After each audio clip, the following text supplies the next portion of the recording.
Well, I might as well just come over to the whiteboard and sort of lay out my typical timeline, because really this is about the ABCs. So while we can dive pretty deep into a lot of these topics, the whole idea of doing the ABCs of right division is really to enable people in a kind of a nutshell to get a hold of the basic ideas so that when they meet people, they can relate these things kind of easily. If you go out by the door there's a stand of material there, there's books and things that have been written, and they are at a higher level. They are taking things a little bit deeper and digging deeper into the scriptures, and they are valuable and they are a great resource. However, sometimes it's good to sort of see a span of things and see how the whole plan sort of fits together, and that's a great thing for me. I love that in science. When you're looking at science in general, you like to see how things fit together and get an overall view of things. So I like to draw something like this, and this is good. There is something in here which is also kind of slightly deceptive as well, which I might point to. But here we have this thing which we call the foundation, and the Greek word that's used here is katabole, and catabolic processes break down. Katabole, it relates to this time when there was some kind of an overthrow in Earth's history, and time is marked off quite clearly in the scriptures before and from or since that time. We know from physics that there is no time unless there's matter. And it's interesting when you think about God. He is a spirit. God is spirit. And he is the creator of matter. And therefore he, by his own nature, is timelessness. Even from our own understanding of physics, we understand that idea that, well, there's going to be a time when things will be wrapped up. If we are going to inhabit eternity, then matter has to change. And we know certain laws that we have learnt about matter. And we're slowly discovering more and more. We think we know a lot, we don't know anything, but we know something about matter, and we realize there are various laws that govern it, and the universe is subject to something called the second law of thermodynamics, which means that the available energy is running down. So the universe is running down. Well, there must be a time then, therefore, when God is going to intervene. Even looking at it from a physics point of view, you can see that there must be something going to happen in order for things to carry on. And somebody from timelessness must enter into this whole equation, and that's God, and he has done in the person of Jesus Christ. Foundation, from, since.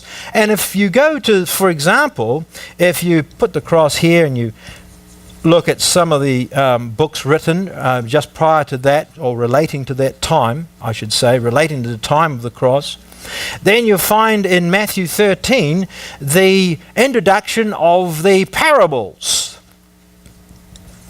And the interesting thing about this, you can see the word parabole, beside, and then bole comes from another word, bello, which means to throw. So something thrown alongside. A parable is something that's thrown alongside, and Jesus, he uses this at just the right time to introduce the mysteries of the kingdom of heaven. As Israel's rejecting him as the king, so he introduces God's secret purpose in relationship to Israel. So there are certainly secrets which God releases at just the right time as Israel becomes disobedient. Now, there is also a time before the foundation of the world where God's eternal purposes were ushered in and planned for. And at just the right time, we have discovered that a special secret called the mystery was given to Paul the prisoner. And we read about that in his prisoner books. You can read that in the book of Ephesians. So what is the ABCs of right division all about? It's basically trying to, from various perspectives, to make this more and more clear. If we can come to the same conclusion from different perspectives, we are built up, aren't we? We become more confident about what's going on. If you can only see things from one vantage point, well, as long as you see it real clearly, you may have a certain amount of confidence. But if you come from it from a totally different perspective and you end up with the same conclusion, your confidence starts to really build. And that's good. That's what you really want. You want your confidence to go up. So we've introduced a number of perspectives, and we're now at to part number 5. And we're really looking at this whole business of the signs, the signed gifts. We have people today, I come from New Zealand, in New Zealand, the same thing.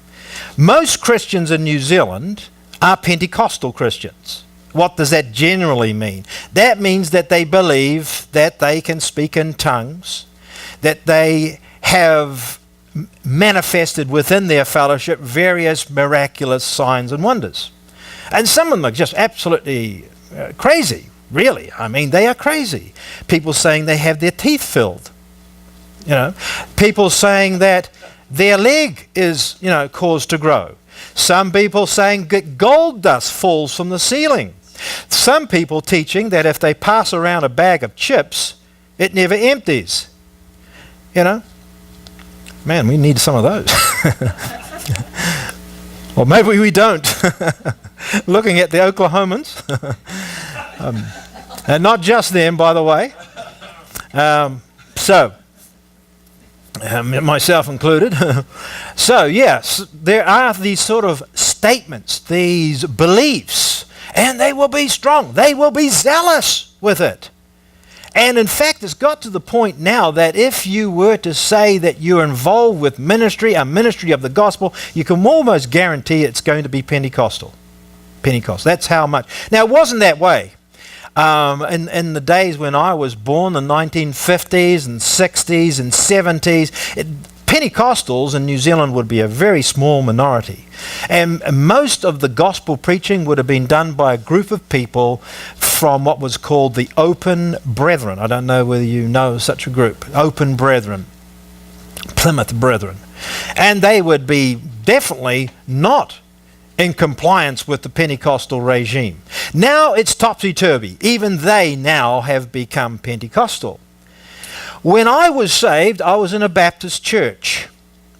They taught nothing from the Bible in terms of any depth whatsoever. They taught salvation, the basic salvation message. And I thank them for it, because through their ministry, I got saved. That's a tremendous thing. I'm very thankful to them.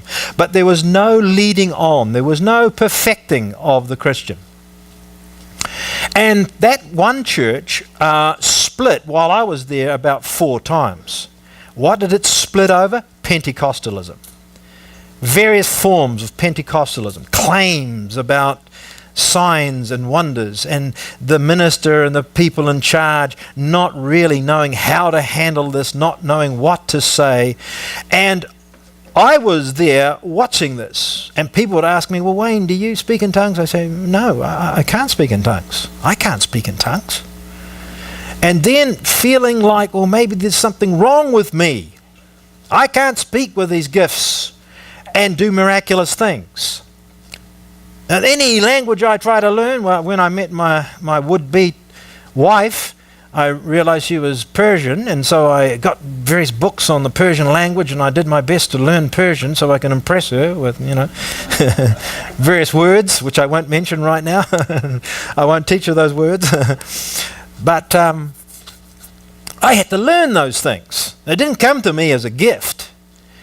And so I just looked at things and I made my own judgment call. I looked at what they said they were doing compared to what the Bible. I didn't see a very close correspondence between what they said they could do and what the Bible said. And based upon that, I said, well, I don't think it's right.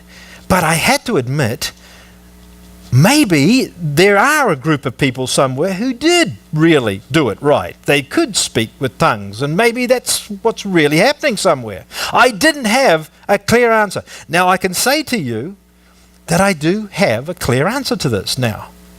I do have a clear answer to it, and it basically comes from this whole matter of right division. We find this passage, which we talked about before, in 2 Timothy 2:15. And remember what I said about numbers? I don't believe in just looking at numbers and then sort of exegeting some sort of thing from numbers. I believe you should go to the scriptures, you should read the scriptures, get the correct understanding of the scriptures, and then as a memory aid you can put that understanding onto the numbers. And if you do that, okay, if you look at Timothy, it comes from Timotheus. And that comes from this Greek word, time, which is honor, and theos, God. So, honoring God, that's what his name means. And if you look at 15, okay, if you want to have God's grace, then what you've got to do is you've got to rightly divide. But you notice there are two of them. There's two of them there. And what I soon discovered that, yes, Paul was key to this.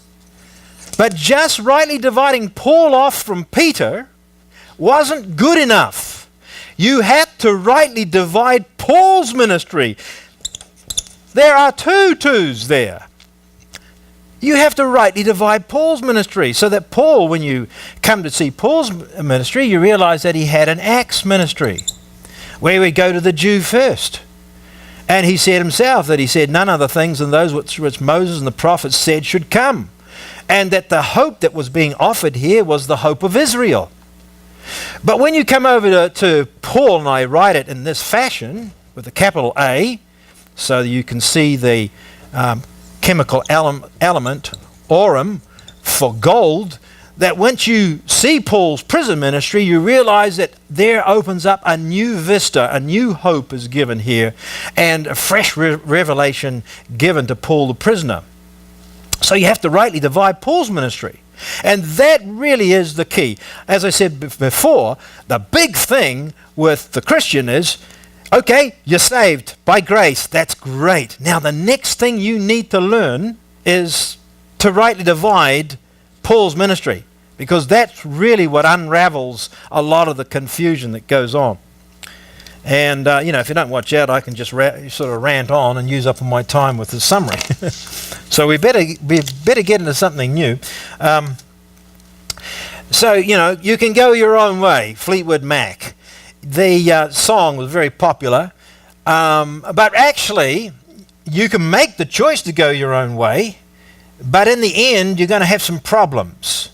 And the way that the Bible has been presented, I think, has been a real confusion to many Christians, because Christians really don't trust the Bible. I remember there's a guy in university, and I said to him, "Oh, you're involved with the Christian ministry here at the University of Auckland. Fantastic! I'd love to support your work."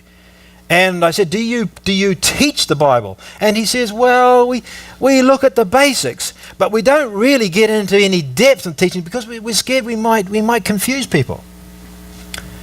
So they'll talk about the gospel, and that's about it, and don't want to go any further because you might confuse people. Well, why would you confuse people? Well, because you don't understand it yourself. There's no confidence about what the Bible teaches. And so, there's a real problem. I've shown you this sort of statistical thing, and for those of you who haven't seen this before, it looks all mathematical, but it's a very simple idea. And what this idea is that you take your prior beliefs and then you update them with information that you get from the Bible, rightly divided. And you may have all kinds of extraneous ideas about your beliefs, and they might be different from mine. But I hope to show you that the information that comes from right division is so informative that it will swamp any of your beliefs. Any of the prior beliefs that you might have will be completely swamped by the information that comes from the Bible rightly divided. And I've shown an example in Acts 18 about Apollos, who he was a very eloquent man, unlike myself, mighty in the scriptures. So unlike this gentleman that was at the university, this guy was really mighty in the scriptures. But what happens is he meets Aquila and Priscilla. They listened to his preaching and they said, he needs an update. He needs an update. And so they take him aside and they expound on him the way of God more perfectly. And that's what I discovered with what Paul says in Ephesians 4, that we have this ministry of perfecting people, adjusting them.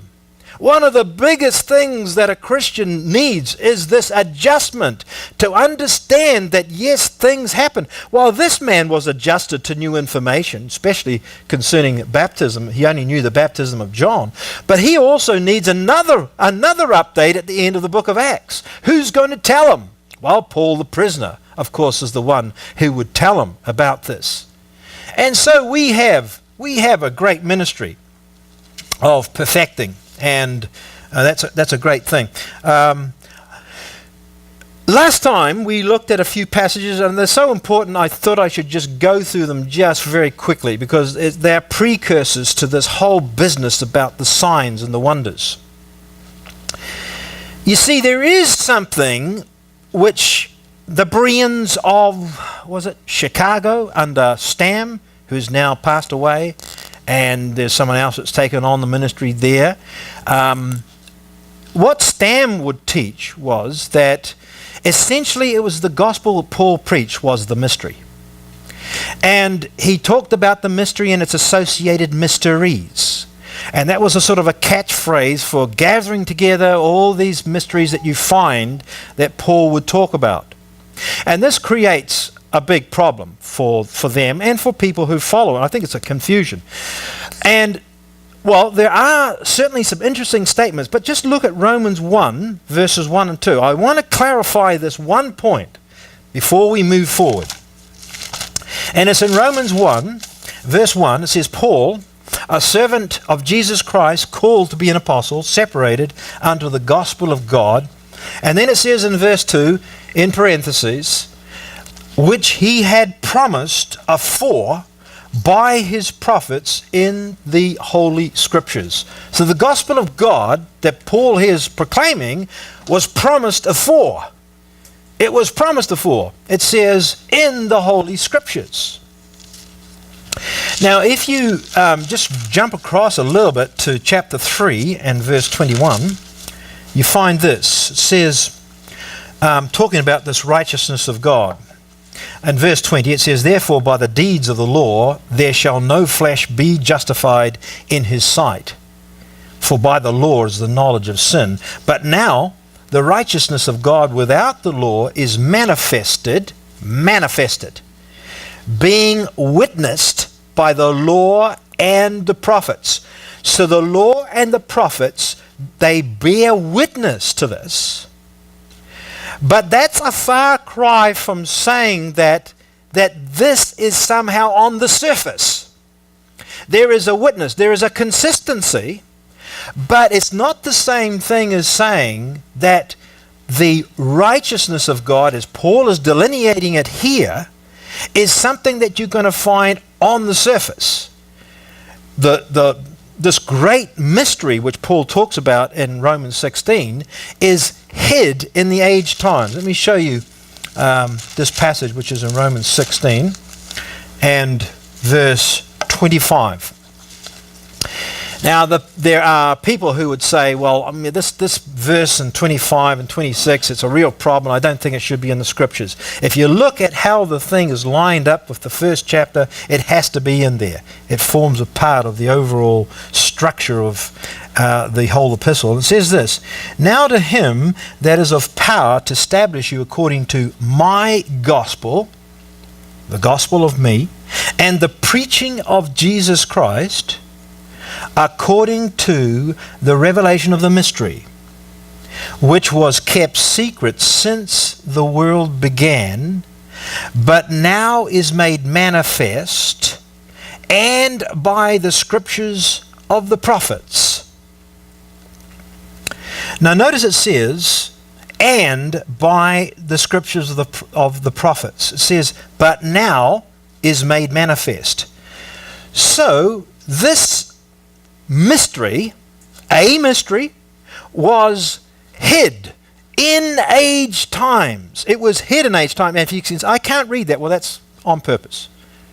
Okay, it's purposely put like this. You can read clearly the age times, but hid in there was this secret, this specific secret Paul's talking about here.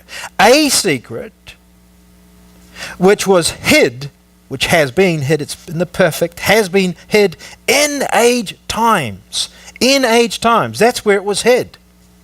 But then it says in verse 26, but now is made manifest. But now it's brought out to the surface, and that's because of the special revelation given to Paul during this time, during the book of Acts. And it says, and by the scriptures of the prophets. So the scriptures of the prophets are again witnessing to this, but it's not on the surface. It took a special revelation of God to bring it out. Paul, of course, being perfectly equipped to do this. So that